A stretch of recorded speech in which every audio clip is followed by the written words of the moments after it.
जजसाहेब, रेवा देशमुखने वयाच्या 18व्या वर्षी इतकं नाव आणि प्रसिद्धी कमवली होती. लोक पूर्ण आपल्या आयुष्यामध्ये कमवू शकत नाही.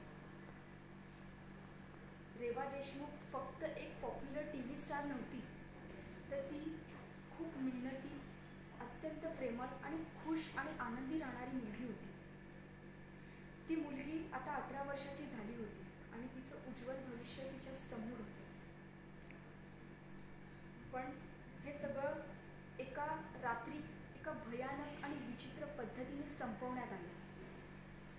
रेवाला एका पार्टीमधून जबरदस्ती खेचून एका सुनसान जागेत घेऊन नेण्यात आले आणि त्यानंतर तिचे हातपाय बांधण्यात आले आणि तिच्या तोंडामध्ये कापडाचा गोळा घालण्यात आला आणि नायट्रिक ॲसिड तिच्यावर तोपर्यंत ओतले गेले जोपर्यंत वेदनेने तिचा मृत्यू होत नाही.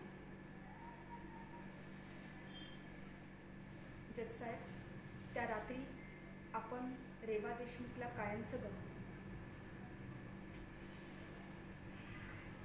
तिची हाक आपण नाही ऐकू शकतो आणि या नुकसानाची भरपाई करणं इम्पॉसिबल आहे. जजसाहेब, विचार करा, जर रेवा देशमुख सारख्या सेलिब्रिटी बरोबर हे होऊ शकतं, तर देशातल्या सामान्य मुलींबरोबर काय काय नाही होऊ शकत. आज आपल्याकडे एक संधी आहे या कोर्टामध्ये to answer the crime for the justice.